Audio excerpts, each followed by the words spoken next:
18 मई को 17 साल का एक लड़का वेदांत अपने 12th के रिजल्ट्स को सेलिब्रेट करने के लिए निकलता है। वेदांत और उसके दोस्त एक प्लान बनाते हैं क्लब में जाने का और वो अपनी पोर्श गाड़ी पे निकलते हैं जो अनरजिस्टर्ड थी और जिसपे कोई लाइसेंस प्लेट नहीं थी। रात को 10:30 बजे वो लोग एक क्लब में पहुंचते हैं जिसका नाम है कोजी। वहां पे जाके वो फूड और ड्रिंक्स ऑर्डर करते हैं। महाराष्ट्र में ड्रिंकिंग एज है 25, पर ये 17 साल के लड़के को वहां पे अल्कोहल सर्व किया जाता है और 1.5 घंटे के अंदर बिल आ जाता है 48,000 रुपए, जो वो पे करता है अपने ग्रैंडफादर के क्रेडिट कार्ड से। उसके बाद ये निकलते हैं एक और क्लब में जाने के लिए जिसका नाम है ब्लैक। वहां पे ये 2 बजे तक अल्कोहल कंज्यूम करते हैं। फिर ये लोग अपने घर के लिए निकलते हैं। वहीं पे 24 साल के अश्विनी और अनीश जो जॉनसन कंट्रोल्स में काम करते हैं, वो पुणे के कल्याणी नगर में डिनर करके बाइक पर अपने घर जा रहे होते हैं। वहीं वेदांत एक कल्याणी नगर की फुल्ली क्राउडेड रोड पे अपनी पोर्श को 150-200 की स्पीड से भगा रहा होता है और गाड़ी जाके टकराती है अनीश की बाइक से और अनीश और अश्विनी की ऑन द स्पॉट डेथ हो जाती है। और फिर वहां के लोग वेदांत को गाड़ी से निकाल के पीटने लगते हैं और पुलिस के हवाले कर देते हैं।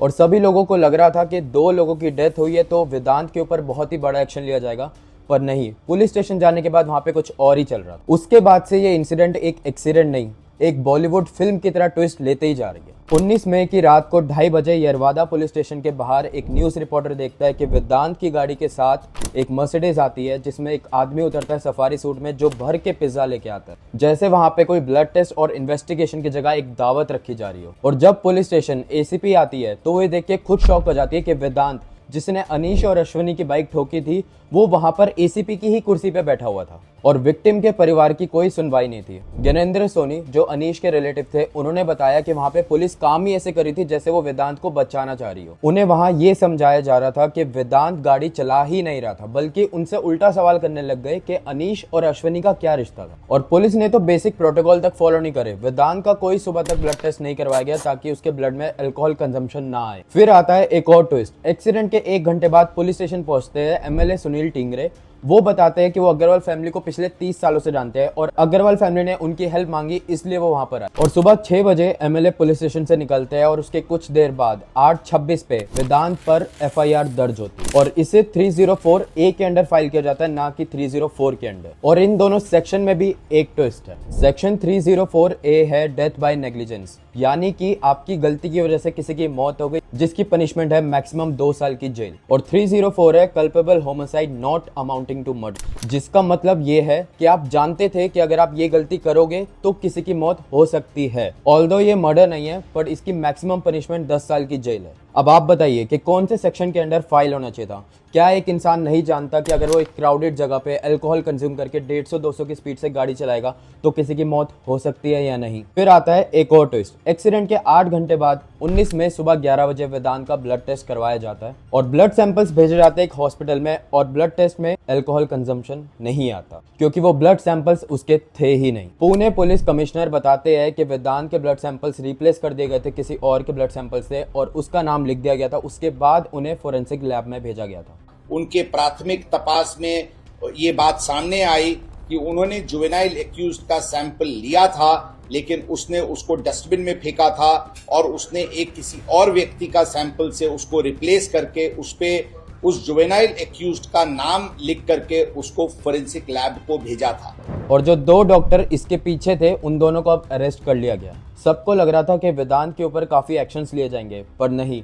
जुवेनाइल जस्टिस बोर्ड इस लड़के को मान लो एक होमवर्क देके घर भेज देते और उस लड़के को बोला जाता है कि काउंसलिंग ले डी एडिक्शन अल्कोहलिज्म एडिक्शन के लिए। जब ये खबर बाहर आई कि उस लड़के को घर भेज दिया गया सिर्फ 300 शब्द लिखवा के, तो पब्लिक ने पूरे देश में हंगामा और सोशल मीडिया पे भी भर भर के आउटरीच दिखा। 24 साल के एक लड़के और लड़की को कार से कुचलने की सजा यह थी कि 300 शब्दों का निबंध लिखो।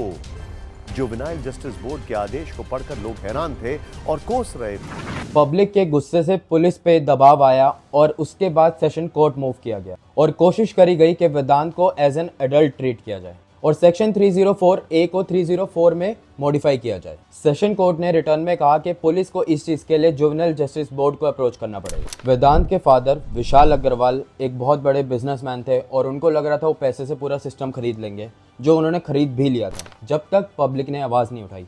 पब्लिक की आवाज से बहुत दबाव बैठा, जिसके बाद थोड़े एक्शंस लिए गए। और फिर आता है एक और ट्विस्ट। वेदांत के फादर विशाल अग्रवाल भाग जाते हैं और उन्हें पकड़ लिया जाता है 21 मई को औरंगाबाद में। और फिर 22 मई को जुवेनाइल जस्टिस बोर्ड प्रेशर में आके लड़के की बेल कैंसिल कर देते हैं और उसे रिमांड होम भेजते हैं। और वेदांत के फादर विशाल अग्रवाल को भी कस्टडी में रखते हैं और वो वहां पे कहते हैं कि वेदांत तो गाड़ी चला ही नहीं रहा था, और उन्होंने कहा कि गाड़ी तो उनका ड्राइवर चला रहा था। पुणे के डीसीपी अनमोल जिंदे ने कंफर्म करा कि ड्राइवर ने बोला कि गाड़ी वो खुद ही चला रहे थे। और फिर आता है एक और ट्विस्ट। ड्राइवर आके केस फाइल कर देते हैं वेदांत के फादर और उसके ग्रैंडफादर पे, और वो बताते हैं कि उनको टॉर्चर किया जा रहा था कि वो सारा ब्लेम खुद पे ले ले। और फिर ये सुनने के बाद वेदांत के ग्रैंडफादर को भी अरेस्ट कर लिया जाता है। वेदांत, क्योंकि वो 18 साल का भी नहीं है, इस वजह से लीगल टेक्निकलिटी की वजह से उसको कोई बड़ी सजा नहीं दे सकते, तो इस वजह से उसको भेज दिया जाता है नेहरू उद्योग ऑब्जर्वेशन में 5 जून तक। आज इस मुद्दे पे दोबारा से एक्शंस लिए जा रहे हैं सिर्फ इसलिए क्योंकि पब्लिक ने एक्शन लिया है, वरना पैसा खिला खिला के अग्रवाल फैमिली पूरा सिस्टम खरीद लेती।